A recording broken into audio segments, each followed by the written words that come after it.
And earlier we told you how parents involved in custody cases in California are concerned about a proposed bill they fear could label them as abusive if they don't affirm their child's gender identity. Let's bring in mom and attorney from Californians for Good Governance, Laura Powell. Laura, it's great to have you on. Here's the California Assemblywoman who is pushing this bill. Listen to her, and I'll get your response.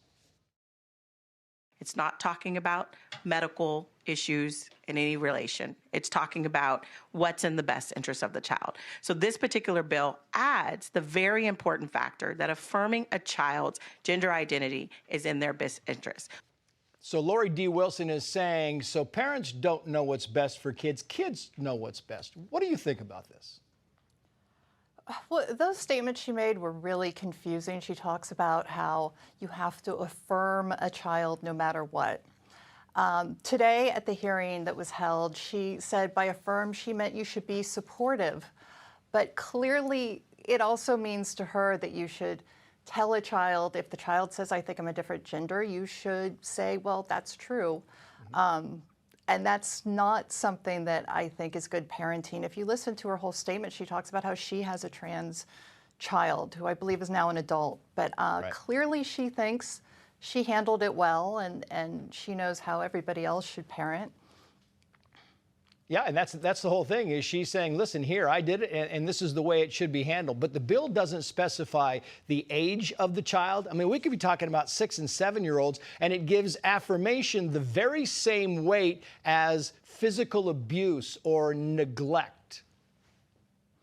Yeah, she used the example of a 7-year-old, and we also heard today there was a rally at the Capitol, and there was a man that I became acquainted with who is fighting for custody of his 3-year-old, and the mother is now changed the child's name and refers to him as a girl and dresses him as a girl, and he's only 3 years old. Yeah, there's no bottom age that this would apply to. It would apply in custody proceedings. It redefines the phrase health, safety, and welfare, which of course is paramount when a judge is trying to decide who gets custody of a child. And it would redefine that to include whether a parent was affirming the child's gender. Yeah, Laura, I want to put this on the screen because this is from the Sacramento Bee. Proponents of the bills say these laws would ensure mental health services for youths, including a child's gender identity, as part of their health, safety, and welfare of the child in custody cases, and limit access to paperwork to change gender or sex identifiers for anyone younger than 18, because the paperwork for sex change operations is just so burdensome. Your final thoughts on this? Well,